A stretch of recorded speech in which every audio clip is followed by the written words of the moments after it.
would you have thought when you were, playing football back in the day that theater would be a part of your life? No, not at all. Not even close. Theater wasn't even in the forefront of my mind, or it was really not even on my mind. Yeah. It was, being the best football player I could be, making the Pro Bowl, making the Super Bowl, accomplishing a lot of team goals and individual goals. That's what was at the forefront of my mind at a particular time. And then football ends after a legendary career, and that was sort of when you had to go, what's next for me? Oh yeah.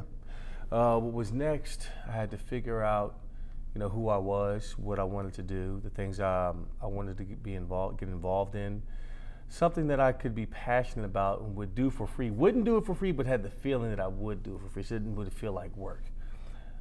And I jumped into acting, and I found a love for, telling stories, not just musicals, but straight plays. I've done over a 13-year period, several different productions, from contemporary work to traditional work to Shakespeare. Now, been doing Chicago the Musical for almost 2 years now, and each and every time I do something different, it just sharpens my tool, it sharpens me to do something else. It leads to the next opportunity. And when you had go back to that first theater opportunity, what was that like? It was daunting. It was highly stressful. It was full of fear. And it felt like I was on the edge of jumping off of a bridge with a little parachute. Just a little one, not a big one. Not a big one. Even if I did have a big one, it's like, oh, what am I doing up here? Why am I doing this? It was devastating when I didn't do well, and I wanted to go back and do it again, and I did, and I just felt more and more comfortable on being on stage.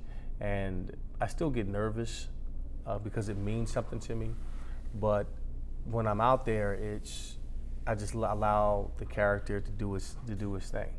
And what kind of things did you do to really become the character? Like, when you were training in football, there would be elements of studying and watching tape. Yep. How do you prepare for a role on well, stage? I get the words, the lines down, number one. I try to find out who the character is, whether it's information given there on the script, through what the character says about himself, what the other characters say about him, and what the playwright says about the character. I find out a lot about who he is within that, and then if there's not much information on his backstory, I find it helpful for me, no matter how many lines I have, whether it's one word or several lines, it's important for me to understand who this character is from the time he was a child, his influences, who were his mentors, who were his enemies, was he in the sports, what was his relationship with his mom, his father, his brothers, his sisters, because all of that makes a difference to, why are we sitting, me saying the lines, like, why are we sitting at this piano, and where that comes from. Having an understanding of who the character is as a whole person is so important for me in terms of doing my homework. So I'm coming from a place of power versus guessing and just hoping that something lands, versus allowing it to come in a real authentic way. And that's kind of always been my process. And when you went through this process with Billy Flynn in Chicago, how did you align with this character? Did you find any parts in it that you felt you really absolutely got? Billy's all about the champagne life. Yeah. He's highly successful, but we don't know his backstory. So for me, in developing that, for my own interpretation of Billy, is he had to come from a great deal of adversity, a lot of no's in his life. Being a lawyer in the 1930s as an African-American male, there was a lot of adversity, into achieving what he has. And he found a niche in working in a women's prison and changing information to help them win, to help them get off, and he's been successful at that. And he's experienced that life. So, all of that has come, all of the success came through a bunch of failures earlier on.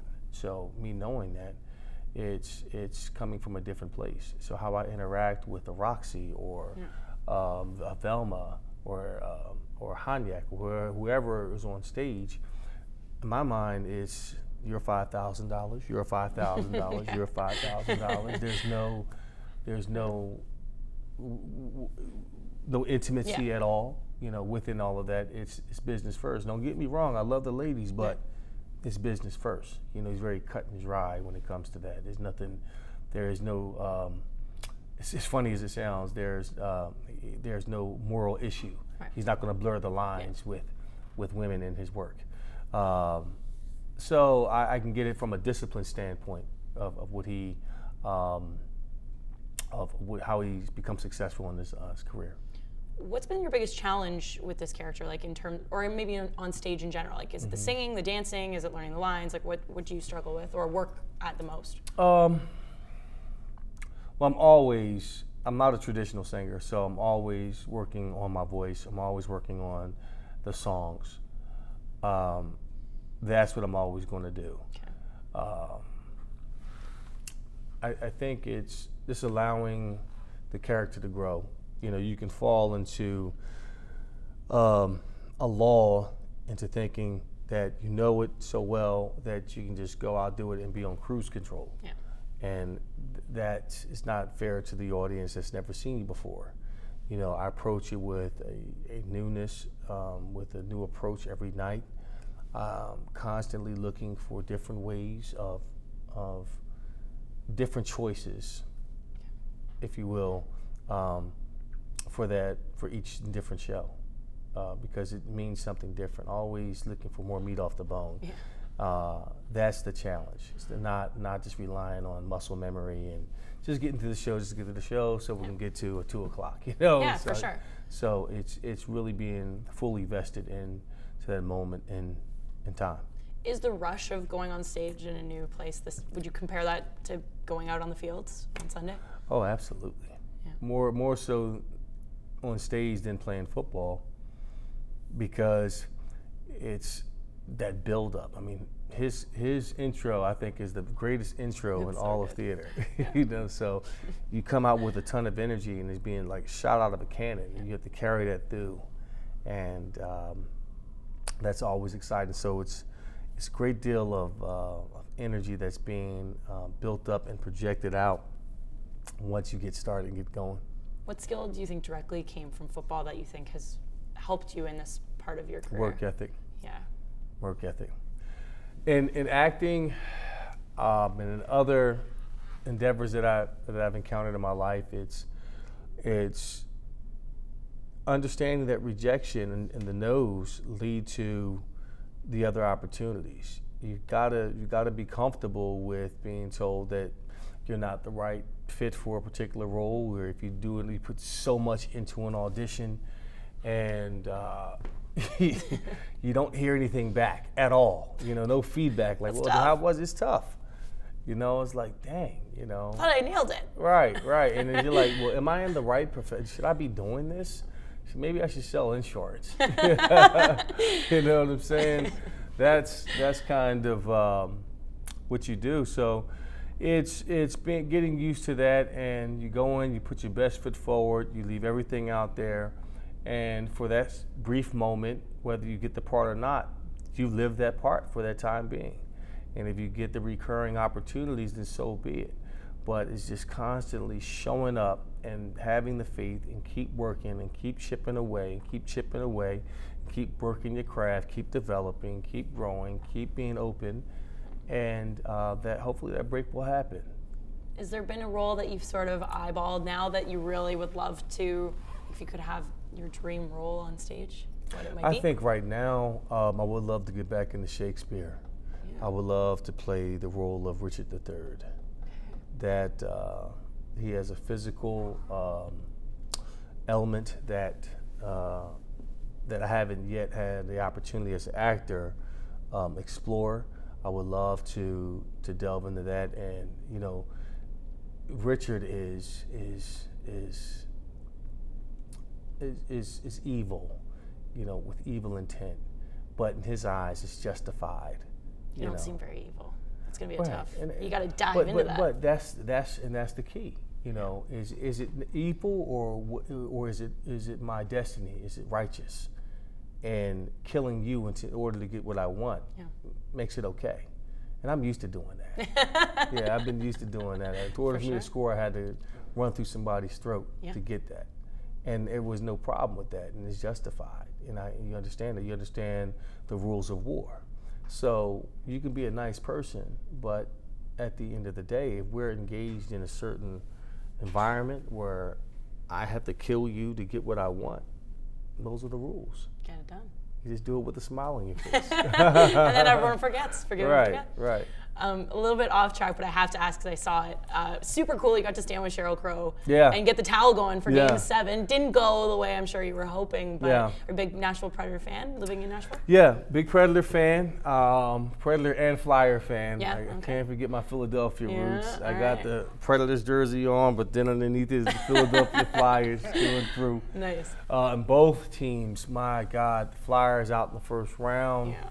We got some work to do there. The Predators, I thought it was our year to win it all, but Winnipeg was just a formidable opponent. Incredible. I mean, big, strong, fast, can score in bunches. Yeah. They're not fazed by adversity. I think they have the inside track to doing it, and I think that Sheryl Crow and I will never be out there again for the waving of the towel, the national anthem. If they lost Game 7 the way they lost. It's done now. New done. combo. I'll never go out there and do it again now. I think it's pretty cool that the atmosphere at Bridgestone and outside of it says a lot about Nashville. And yeah, the people that are there. And even last year when we had the Stanley Cup Finals, the energy that was in the area. We had watch parties through the streets, through Broadway, and courtyards. I mean, it was just packed. It was almost 100,000 people downtown every game. Inside the stadium and outside, and the arena rather, and it really brought hockey, to the South, which was not heard of. I mean, this was a city that didn't have an NFL team, didn't have a hockey team, and over the last 30 years, now all of a sudden, a Super Bowl appearance and the Stanley Cup Championship Finals, and they're tasting what it is to have success, and it brought so much attention and economic dollars to our communities that it was like, we need to do this every year, brought a lot of people from all over the world to our city. That's great. And what's your experience here in Toronto? How often do you come here?